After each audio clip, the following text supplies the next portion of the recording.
समकोण त्रिभुज के कर्ण और एक भुजा तथा दूसरे समकोण त्रिभुज के कर्ण और उसकी संगत भुजा यदि आपस में बराबर हो तो दोनों त्रिभुज क्या होंगे? समांतर होंगे। तो सबसे पहले फिगर ड्रॉ करते हैं, है ना। देखिए कौन सा त्रिभुज बनेगा? समकोण त्रिभुज। देखिए तो ए बी सी, इसका कोण भी समकोण बन रहा है, यस यानी 90 डिग्री। और दूसरा समकोण त्रिभुज बनाते हैं।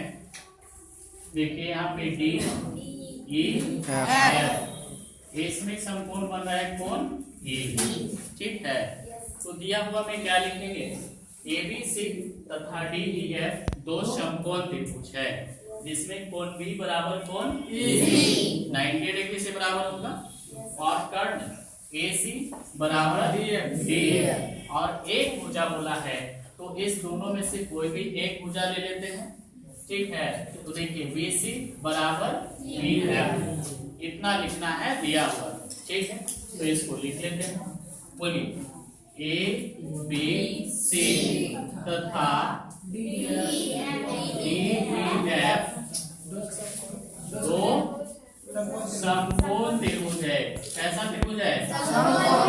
हाँ, समकोण त्रिभुज है जिसमें बताइए कोण बी बराबर कोण ए, कोण बी बराबर कोण ए 90 डिग्री है ना, ठीक है। उसके बाद देखिए ए सी बराबर डी एफ, क्या है? कर्ण है। ए सी बराबर डी एफ, ये कर्ण हो गया और दिया हुआ है कोई एक भुजा तो बी सी बराबर डी एफ। देखिए यहाँ पे बी सी बराबर ई एफ, ये भुजा है, ठीक यहाँ तक, ठीक है। इसके बाद थर्ड स्टेप में क्या होता है? नहीं, सिद्ध करना है। जो सिद्ध करना है उसको लिखते हैं। तो थर्ड स्टेप में लिखना है सिद्ध करना है कि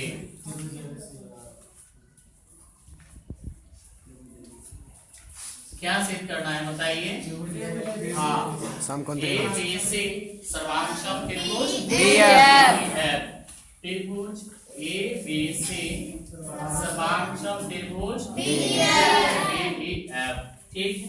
चौथा स्टेप में क्या होता है? रचना या बनावट। रचना या बनावट। देखिए इसमें रचना की आवश्यकता है तो इसमें रचना है ना। देखिए रचना में क्या करना है? ये जो त्रिभुज है डी ई एफ, इसमें बिंदु ई से ई जी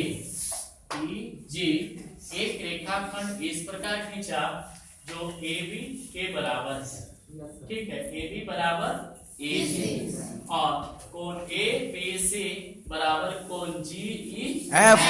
देखिए ये भी परपेंडिकुलर और ये भी परपेंडिकुलर है तो 90 डिग्री बराबर, ठीक है। उसके बाद जी से एफ को मिलाया।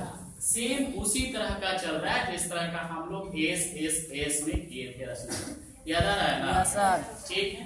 तो देखिए रचना में क्या लिखेंगे? बिंदु ई से ई जी एक रेखाखंड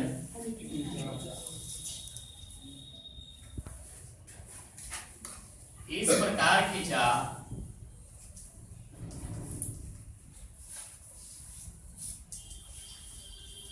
कि ए बी बराबर बोलिए ए जी तथा कोण ए बी सी बराबर कोण ई जी एफ, कोण ए बी सी बराबर कोण जी एफ 90 डिग्री है, ठीक। और इसके बाद जी से एफ को मिलाया तो उसको भी लिख लेते हैं जी एफ को मिलाया, ठीक है यहाँ तक। हाँ, आगे जो होता है इसके बाद पांचवा स्टेप प्रमाण, है ना। देखिए प्रमाण में चलते हैं। देखिए प्रमाण में चलते हैं। त्रिभुज ए बी सी और जो रचना करके बना है त्रिभुज जी ई एफ, इस दोनों त्रिभुज में चलते हैं। ध्यान दीजिए त्रिभुज ए बी सी तथा त्रिभुज जी ई एफ में देखिए तो ध्यान से ए बी बराबर ए जी रचना से ले सकते हैं ना। ए बी बराबर ए जे, ए बी बराबर ए जे, और देखिए कोण बी बराबर कोण ए 90 डिग्री से, और रचना में भी लिख दिया गया है कोण बी बराबर बी है ना, हाँ, या ऐसा इसको पूरा भी लिख सकते हैं कोण ए बी सी बराबर कोण जे ई एफ 90 डिग्री, ठीक है। और इसके बाद देखिए BC बराबर EF दिया हुआ है, BC बराबर EF दिया हुआ है। अब ध्यान देना है यहाँ पे कि एक त्रिभुज की दो भुजा और उसके बीच का कोण, ठीक है। एक त्रिभुज की दो भुजा और उसके बीच का कोण, दूसरे त्रिभुज की दो भुजा और उसके बीच का संगत कोण यदि आपस में बराबर है तो दोनों त्रिभुज क्या होते हैं? साइड एंगल साइड से। तो बताइए ABC और GEF त्रिभुज क्या हो गया?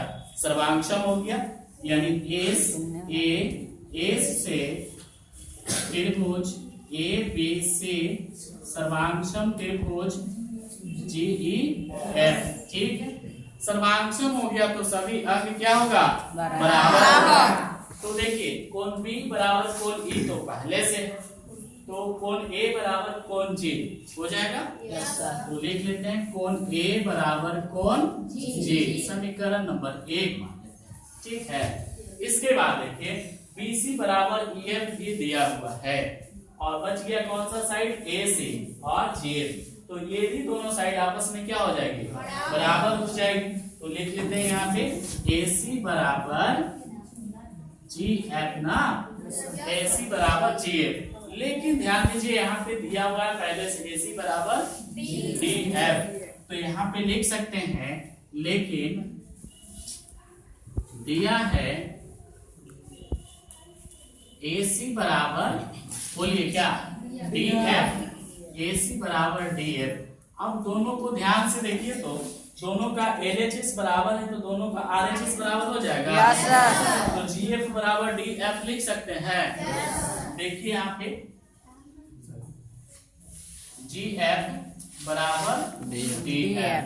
अब देखना है कि GF और DF कौन सा त्रिभुज में है।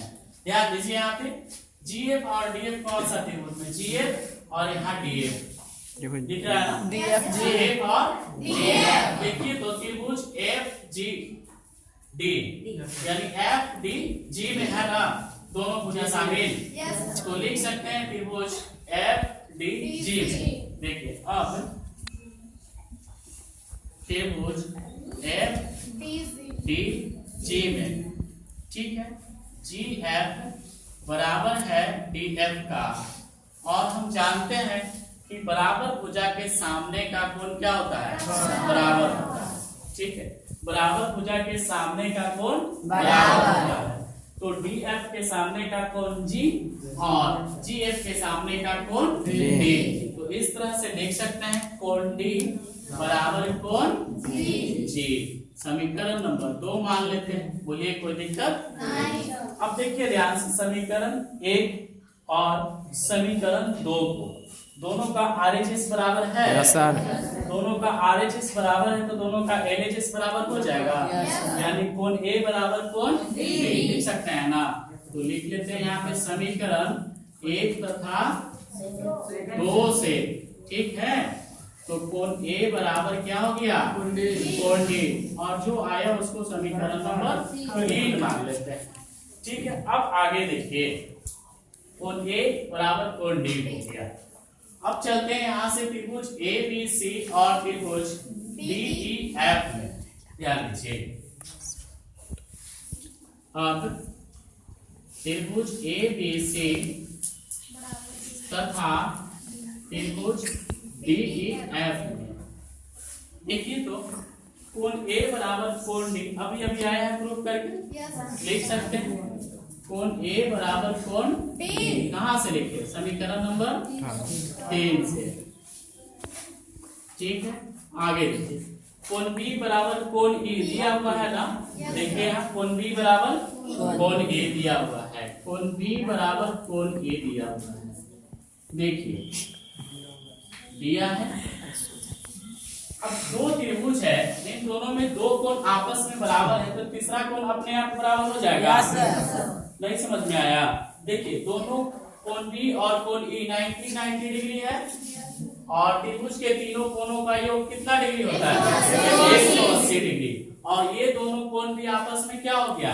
बराबर। तो मान लेते हैं इसको 45, तो ये भी 45। Yes sir. यस, ठीक है। तो जो लास्ट ये तीसरा कोण बचा, ये कितना होगा? 45 होगा। जब ये 45 तो ये भी 45 हो यस सर। तो तीसरा कोण अपने आप क्या हो गया? बराबर हो गया। तो इसलिए लिख सकते हैं कोण C बराबर कोण F। ठीक है, यहाँ पर जो आया उसको हम समीकरण नंबर 4 मान लेते हैं। ठीक है, अब जो त्रिभुज को सर्वांगसम सिद्ध करना है उस त्रिभुज में चलते हैं। देखिए ABC और DEF को सर्वांगसम सिद्ध करना है, तो पुनः त्रिभुज ABC तथा त्रिभुज DEF में देखिए कोण B बराबर कोण E 90 डिग्री से बराबर है और दिया हुआ भी है। ठीक है, BC बराबर EF, BC बराबर EF ये दिया हुआ है ना, बताइए। Yes sir. हाँ, ये दिया हुआ है। Yes, और कोण C बराबर कोण F अभी अभी सिद्ध करके। Yes, कोण sir. C बराबर कोण F, इसको लिख लेते हैं समीकरण 4 से। ठीक है, समीकरण 4 से। अब देखिए ध्यान से, यहाँ पे एक त्रिभुज का दो कोण और उसके बीच की भुजा, ध्यान दीजिए। एक त्रिभुज का दो कोण और उसकी बीच का भुजा, दूसरे त्रिभुज का दो कोण और उसके संगत भुजा यदि आपस में बराबर हैं तो दोनों त्रिभुज आपस में सर्वांगसम कहलाएंगे। Angle side angle, angle side angle. इसको हम लिख सकते हैं ए से त्रिभुज AB से सर्वांगसम त्रिभुज DEF। इसलिए एंगल साइड एंगल से त्रिभुज ABC सर्वांगसम त्रिभुज। देखिए तो ध्यान से प्रूफ करना था।